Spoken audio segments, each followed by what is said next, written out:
Mana dia dan 16-18. Oke. Simpson di Gaza. Pada suatu kali ketika Simpson pergi ke Gaza, dilihatnya di sana seorang perempuan Sunda lalu menghampiri dia.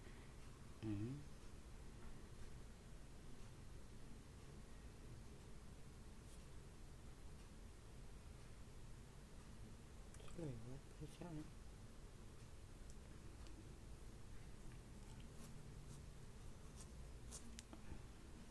Tanggal berapa? Kamis 13 Juli. Hakim-hakim 19 ya. Perbuatan noda di Gibea.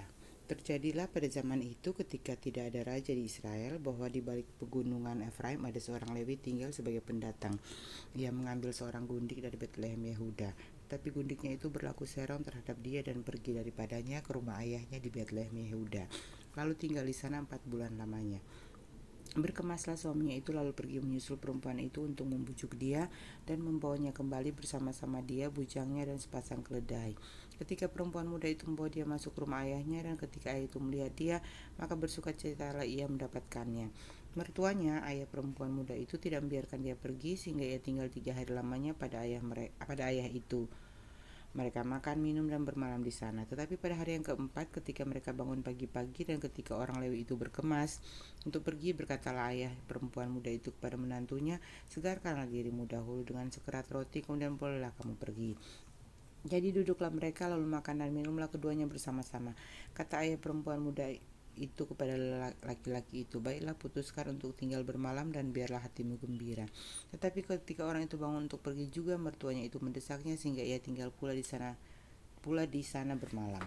Pada hari yang kelima ketika ia bangun pagi-pagi untuk pergi, berkatalah ayah perempuan muda itu, mari segarkanlah dirimu dahulu dan tinggallah sebentar lagi sampai matahari surut, lalu makanlah mereka keduanya. Ketika orang itu bangun untuk pergi bersama dengan gundiknya dan bujangnya, berkatalah mertuanya ayah perempuan muda itu kepadanya, lihatlah matahari telah mulai turun menjelang petang, baiklah tinggal bermalam, lihat matahari hampir terbenam, tinggallah di sini bermalam dan biarlah hatimu gembira. Maka besok kamu dapat bangun pagi-pagi untuk berjalan dan pulang ke rumahmu. Tetapi orang itu tidak mau tinggal bermalam. Ia berkemas lalu pergi, Demikian sampailah ia di daerah yang berhadapan dengan Yebus, itulah Yerusalem. Bersama-sama dengan dia ada sepasang keledai yang berpelana dan gundiknya juga. Ketika mereka dekat ke Yebus dan ketika matahari telah sangat rendah, berkatalah bujang itu kepada tuannya, marilah kita singgah di kota orang Yebus ini dan bermalam di situ. Tetapi tuannya menjawabnya, kita tidak akan singgah di kota asing yang bukan kepunyaan orang Israel, tetapi kita akan berjalan terus sampai ke Gibea. Lagi katanya kepada bujangnya, marilah kita berjalan sampai ke salah satu tempat yang di sana dan bermalam di Gibea atau di Ramah. Lalu berjalanlah mereka melanjutkan perjalanannya dan matahari terbenam ketika mereka dekat Gibea kepunyaan suku Benyamin. Sebab itu singgahlah mereka di Gibea lalu masuk untuk bermalam di situ, dan setelah sampai duduklah mereka di tanah lapang kota. Tetapi tidak ada seorang pun yang mengajak mereka ke rumah untuk bermalam. Tapi datanglah pada malam itu seorang tua yang pulang dari pekerjaannya di ladang. Orang itu berasal dari pegunungan Efraim dan tinggal di Gibea sebagai pendatang, tetapi penduduk tempat itu adalah orang Benyamin. Ketika ia mengangkat mukanya dan melihat orang yang dalam perjalanan itu di tanah lapang kota, berkatalah orang tua itu, kemanakah engkau pergi dan dari manakah engkau datang? Jawabnya kepadanya, kami sedang dalam perjalanan dari Betlehem Yehuda ke balik pegunungan Efraim. Dari sanalah aku berasal, aku tadinya pergi ke Betlehem Yehuda dan sekarang sedang berjalan pulang ke rumah. Tetapi tidak ada orang yang mengajak aku ke rumahnya. Walaupun ada padaku jerami dan makanan untuk keledai kami, pula roti dan anggur untuk aku sendiri, untuk hambamu perempuan ini dan untuk puja yang bersama-sama dengan hambamu ini, kami tidak kekurangan sesuatu. Lalu berkatalah orang tua itu, jangan khawatir, sekali yang kau perlukan biarlah aku yang menanggung, tetapi janganlah engkau bermalam di tanah lapang kota ini. Sesudah itu dibawanyalah dia masuk ke rumahnya, lalu keledai-keledai diberinya makan, maka mereka pun membasuh kaki, makan dan minum. Tetapi sementara mereka menggembirakan hatinya, datanglah orang-orang kota itu, orang-orang Dursila mengepung rumah itu. Mereka menggedor-gedor pintu sambil berkata kepada orang tua pemilik rumah itu, bawalah keluar orang yang datang ke rumahmu itu supaya kami pakai dia. Lalu keluarlah pemilik rumah itu menemui mereka dan berkata kepada mereka, tidak saudara-saudaraku, janganlah kiranya berbuat jahat, karena orang ini telah masuk ke rumahku, janganlah kamu berbuat noda. Tetapi ada anakku perempuan yang masih perawan dan juga gundik orang itu, baiklah aku bawa keduanya keluar, kosalah mereka dan perbuatlah dengan mereka apa yang kamu pandang baik, tetapi terhadap orang ini janganlah kamu berbuat noda. Tetapi orang-orang itu tidak mau mendengarkan perkataannya. Lalu orang Lewi itu menangkap gundiknya dan membawanya kepada mereka keluar. Kemudian mereka bersetubuh dengan perempuan itu dan semalam-malaman itu mereka mempermainkannya sampai pagi. Barulah pada waktu fajar menyingsing mereka melepaskan perempuan itu. Menjelang pagi perempuan itu datang kembali, tapi ia jatuh rebah di depan pintu rumah orang itu, tempat tuannya bermalam, dan ia tergeletak di sana sampai fajar. Pada waktu tuannya bangun pagi-pagi, dibukanya pintu rumah dan pergi keluar untuk melanjutkan perjalanannya, tetapi tampaklah perempuan itu gundiknya tergeletak di depan pintu rumah dengan tangannya pada ambang pintu. Berkatalah ia kepada perempuan itu, bangunlah, marilah kita pergi. Tetapi tidak ada jawabnya. Kalau diangkatnya lah mayat itu ke atas keledai, berkemaslah ia, kemudian pergi ke tempat kediamannya. Sesampai di rumah diambilnya lah pisau, dipegangnya lah mayat gundiknya, dipotong-potongnya menurut tulang-tulangnya menjadi 12 potongan, lalu dikirimnya ke seluruh daerah orang Israel. Dan setiap orang yang melihatnya berkata, hal yang demikian belum pernah terjadi dan belum pernah terlihat sejak orang Israel berangkat keluar dari tanah Mesir sampai sekarang. Perhatikanlah itu, pertimbangkanlah, lalu berbicaralah. Peperangan orang Israel melawan Bani Benyamin. Lalu majulah semua orang Israel dari Dan sampai Berseba dan juga di tanah Gilead, berkumpul umat itu secara serentak menghadap Tuhan di Mizpah. Maka berdirilah para pemuka dari seluruh bangsa itu, dari segala suku orang Israel, memimpin jemaah untuk Allah yang jumlahnya 400.000 orang berjalan kaki yang bersenjatakan pedang. Kedengaranlah kepada Bani Benyamin bahwa orang Israel telah maju ke Mizpah. Berkatalah orang Israel, ceritakan bagaimana kejahatan itu terjadi. Lalu orang Lewi, suami perempuan yang terbunuh itu menjawab, aku sampai dengan gundiku di Gibea, kepunyaan suku Benyamin, untuk bermalam di sana. Lalu warga-warga kota Gibea itu mendatangi aku dan mengepung rumah itu pada malam hari untuk menyerang aku. Mereka bermaksud membunuh aku, tetapi gundiku diperkosa mereka sehingga mati. Maka kuambillah mayat gundiku, kupotong-potong dia dan kukirimkan ke seluruh daerah milik pusaka orang Israel. Sebab orang-orang itu telah berbuat mesum dan berbuat noda di antara orang Israel. Sekarang kamu sekalian orang Israel telah ada di sini, berikanlah di sini pertimbanganmu dan nasihatmu. Kemudian bangunlah seluruh bangsa itu dengan serentak sambil berkata, seorang pun daripada kita takkan pergi ke kemahnya, seorang pun daripada kita takkan pulang ke rumahnya. Inilah yang akan kita lakukan kepada Gibea, memeranginya dengan membuang undi. Kita akan memilih dari seluruh suku Israel 10 orang dari tiap-tiap 100 orang dari tiap-tiap 1000 orang dari tiap-tiap 10.000 untuk mengambil bekal bagi laskar ini, supaya sesudah mereka datang dilakukan kepada Gibea Benyamin setimpal dengan segala perbuatan noda yang telah diperbuat mereka di antara orang Israel. Demikianlah orang Israel berkumpul melawan kota itu, semuanya bersekutu dengan serentak. Kemudian suku-suku Israel mengirim orang kepada seluruh suku Benyamin dengan pesan, apa macam kejahatan yang terjadi antara kamu itu? Maka sekarang serahkanlah orang-orang itu, yakni orang-orang Dursila yang di Gibea itu, supaya kami menghukum mati mereka dan dengan demikian menghapuskan yang jahat itu dari antara orang Israel. Tapi Bani Benyamin tidak mau mendengarkan perkataan saudara-saudaranya orang Israel itu. Sebaliknya, Bani Benyamin dari kota-kota lain berkumpul di Gibea untuk maju berperang melawan orang Israel. Pada hari itu dihitunglah jumlah Bani Benyamin dari kota-kota lain itu 26.000 orang yang bersenjatakan pedang, belum termasuk penduduk Gibea yang terhitung 700 orang pilihan banyaknya. Dari segala laskar ini ada 700 orang pilihan yang kidal, dan setiap orang dari mereka dapat mengumban dengan tidak pernah meleset sampai selai rambut pun. Juga orang-orang Israel dihitung jumlahnya dengan tidak termasuk suku Benyamin, ada 400.000 orang yang bersenjatakan pedang, semuanya itu prajurit. Lalu orang Israel berangkat dan maju ke Betel. Di sana mereka bertanya kepada Allah, siapakah dari kami yang lebih dahulu maju berperang melawan Bani Benyamin? Jawab Tuhan, suku Yehuda lah lebih dahulu. Lalu orang-orang Israel bangun pagi-pagi dan berkemah mengepung Gibea. Kemudian majulah orang-orang Israel berperang melawan suku Benyamin. Orang-orang Israel mengatur barisan perangnya melawan mereka dekat Gibea. Juga Bani Benyamin maju menyerang dari Gibea dan menggugurkan ke bumi 22.000 orang dari antara orang Israel pada hari itu. Tetapi laskar orang Israel mengumpulkan segenap kekuatannya, lalu mengatur pula barisan perangnya di tempat mereka mengatur barisannya semula. Kemudian pergilah orang-orang Israel lalu menangis di hadapan Tuhan sampai petang. Sesudah itu mereka bertanya kepada Tuhan, akan pergi pula ke kami berperang melawan Bani Benyamin saudara kami itu?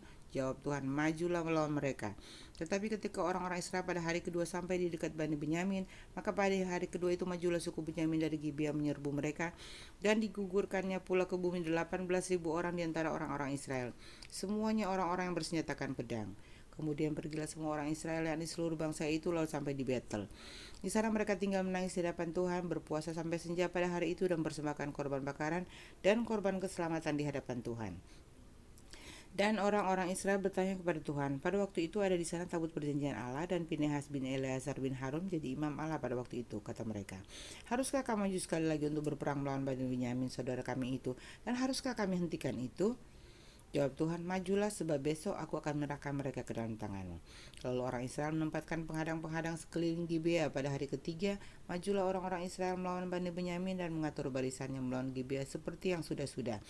Maka majulah Bani Benyamin menyerbu laskar itu. Mereka terpancing dari kota, dan seperti yang sudah-sudah mereka mulai menyerang laskar itu pada kedua jalan raya. Yang satu menuju ke Betel dan yang lain ke Gibea melalui padang, sehingga terbunuhlah beberapa orang, kira-kira 30 orang di antara orang Israel. Maka kata Bani Benyamin, orang-orang itu telah terpukul kalah oleh kita seperti semula. Tetapi orang-orang Israel telah bermufakat lebih dahulu. Marilah kita lari dan memancing mereka dari kota ke jalan-jalan raya. Jadi orang Israel bangun dari tempatnya dan mengatur barisannya di Baal Tamar. Sedang orang Israel menghadang itu tiba-tiba keluar dari tempatnya, yang tempat terbuka dekat Geba. Dan sampai di depan Gibea sebanyak 10.000 orang pilihan dari seluruh Israel. Pertempuran itu dahsyat, tetapi Bani Benyamin tidak tahu bahwa malapetaka datang menimpa mereka. Tuhan membuat suku Benyamin terpukul kalah oleh orang Israel.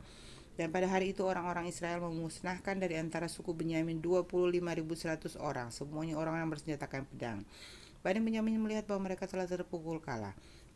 Sementara orang-orang Israel agak mundur di depan suku Benyamin, sebab mereka mempercayai penghadang-penghadang ditempatkan mereka untuk menyerang Gibea. Maka segeralah penghadang-penghadang itu menyerbu Gibea. Mereka bergerak maju dan memukul seluruh kota itu dengan mata pedang.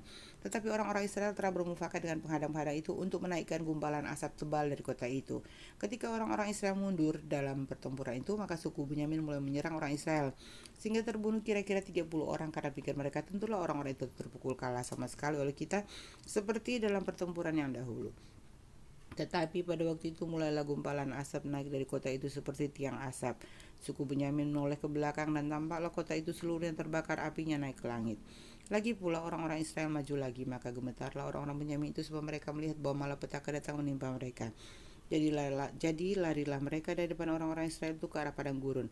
Tetapi pertempuran itu tidak dapat dihindari mereka. Lalu orang-orang dari kota-kota menghabisi mereka di tengah-tengahnya. Mereka mengepung suku Benyamin itu, mengejarnya dengan tak henti-hentinya dan melandainya sampai di depan Gibea di sebelah timur. Dari Bani Benyamin ada tewas 18.000 orang, semuanya orang-orang gagah perkasa. Yang lain berpaling lari ke padang gurun ke bukit batu Rimon. Tetapi di jalan-jalan raya masih diadakan penyabitan susulan di antara mereka 5.000 orang. Mereka diburu sampai ke Gideon dan dipukul mati 2.000 orang dari mereka. Maka yang tewas dari suku Benyamin pada hari itu seluruhnya berjumlah 25.000 orang yang bersenjatakan pedang, semuanya orang-orang gagah perkasa.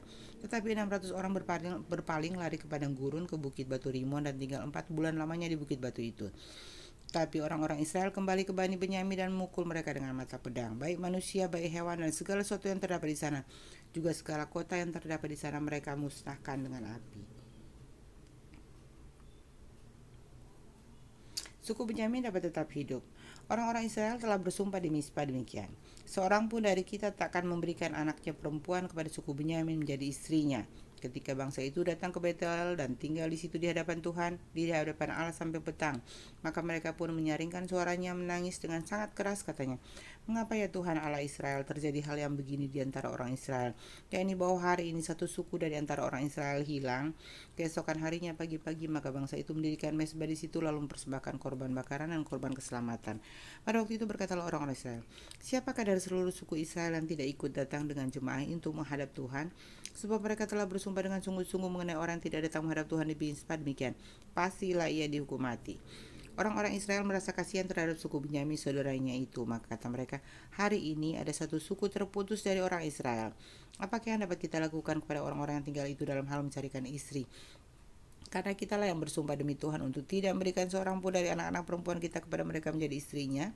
Sebab itu berkatalah mereka, dari suku-suku Israel adakah satu yang tidak datang menghadap Tuhan di Mizpah? Lalu tampaklah bahwa dari Yabes Gilead tidak ada seorang pun yang datang ke perkemahan jemaah itu. Lalu diperiksalah jumlah bangsa itu dan tampaklah tidak hadir seorang pun dari penduduk Yabes Gilead. Maka perkumpulan itu menyuruh ke situ 12.000 orang dari orang-orang gagah perkasa dengan memerintahkan kepada mereka demikian.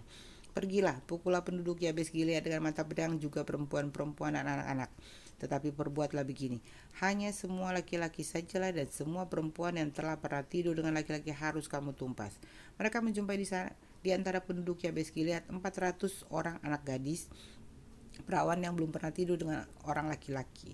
Lalu gadis-gadis itu dibawa mereka ke perkemahan di Silo di tanah Kanaan. Sesudah itu segenap umat itu menyuruh orang bawa pesan kepada Bani Benyamin yang ada di bukit Batu Rimon, lalu memaklumkan damai kepada mereka.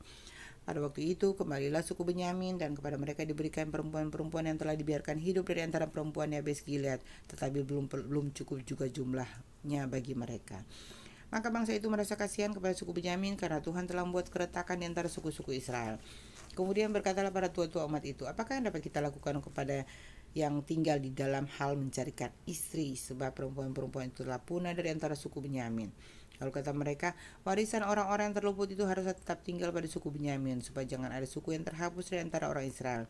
Tetapi kita ini tidak dapat memberikan istri kepada mereka dan anak perempuan kita, sebab orang-orang Israel telah bersumpah demikian. Terkutuklah orang yang memberikan istri kepada suku Benyamin. Lalu kata mereka, setiap tahun ada perayaan bagi Tuhan di Silo yang letaknya di sebelah utara Betel, di sebelah timur jalan raya yang menuju dari Betel ke Sikem, dan di sebelah selatan Lebona. Maka mereka berpesan kepada Bani Benyamin demikian, pergilah menghadang di kebun-kebun anggur, perhatikanlah baik-baik. Maka apabila anak-anak perempuan Silo keluar untuk menari-nari, baiklah kamu keluar dari kebun-kebun anggur itu, dan masing-masing melarikan seorang dari anak-anak perempuan Silo itu menjadi istrinya, dan pergi ke tanah Benyamin. Apabila ayah atau saudaranya laki-laki datang untuk menuntutnya kepada kami, maka kami akan berkata kepada mereka, serahkanlah mereka itu kepada kami dengan rela hati. Sebab dalam pertempuran kita tidak dapat menangkap seorang perempuan menjadi istri mereka masing-masing. Memang kamu ini tidak memberikan anak-anak gadis itu kepada mereka, sebab seandainya demikian kamu bersalah. Jadi Bani Benyamin berbuat demikian. Dari gadis-gadis yang menari-nari rampas itu mereka mengambil perempuan jumlahnya sama dengan jumlah mereka. Kemudian pulanglah mereka ke milik pusakanya, lalu membangun kota-kotanya kembali dan diam di sana. Pada waktu itu pergilah orang Israel dari sana masing-masing menurut suku dan kaumnya. Mereka masing-masing berangkat dari sana ke milik pusakanya. Pada zaman itu tidak ada raja di antara orang Israel. Setiap orang berbuat apa yang benar menurut pandangannya sendiri.